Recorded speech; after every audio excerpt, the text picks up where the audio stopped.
All right, these are your 2.1.5 notes for Integrated Math 2. I'd like you to start a new page in your gold packet for Module 2, Topic 1. All right, our learning target. I can apply triangle similarity to solve indirect measurement problems. So as we go through this video, simply pause as you write down the material at your own pace. Example 1, write down the example. How can we use similar triangles to determine the height of a flagpole? All right, so first off, how do we know these triangles are similar?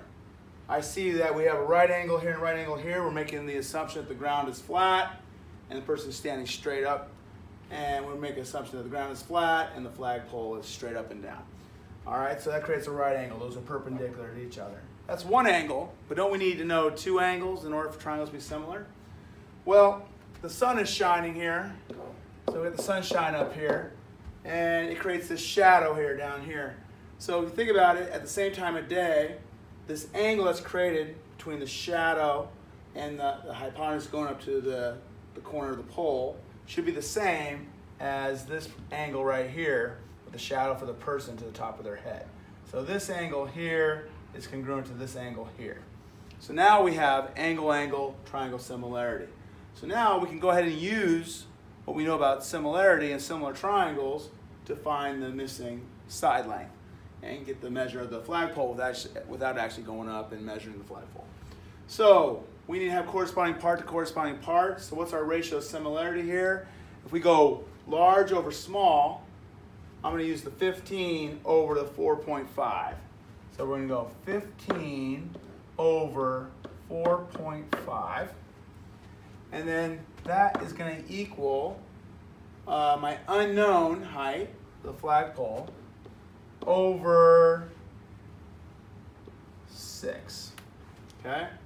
So again, large over small, large over small. All right, so now we're going to cross multiply to solve.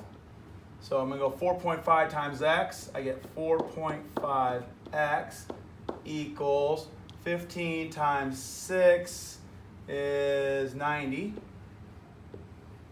All right. I'm going to divide both sides by 4.5.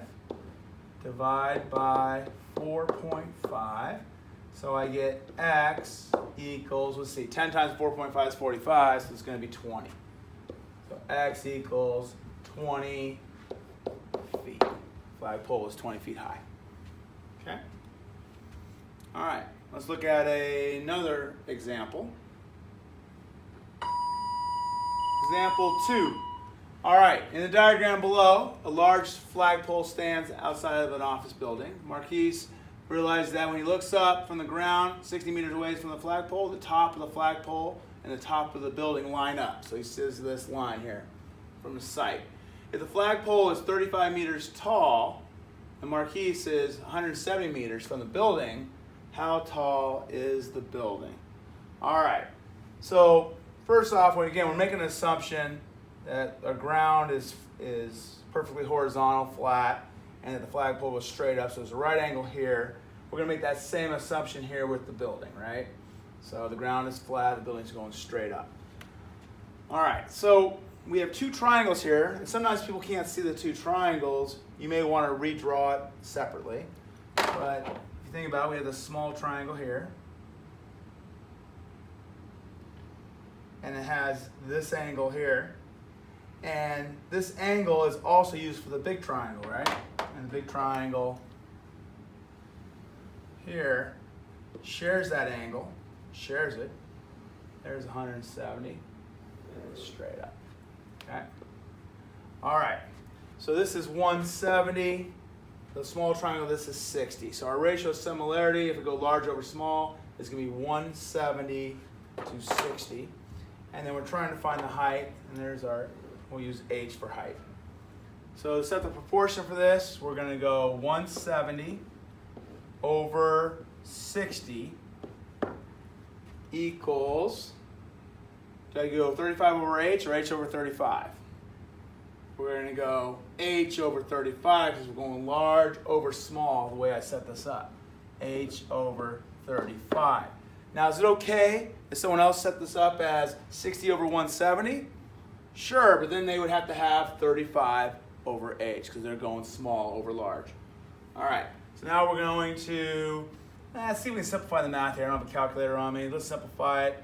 I'm going to take out tens, it looks like. So I can go 17 over 6. All right, divide out 10, 10 equals h over 35. Still might need a calculator here. So I'm going to cross multiply. I get 6h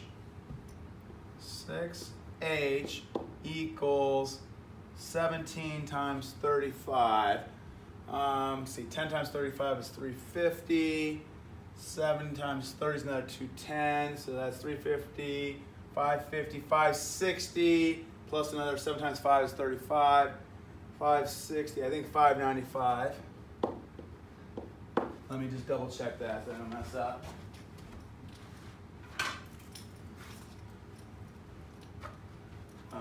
Let's see, 35 times 17. Yes, 595. The hamster's working in there. Good job. All right. So now we're going to divide both sides by 6.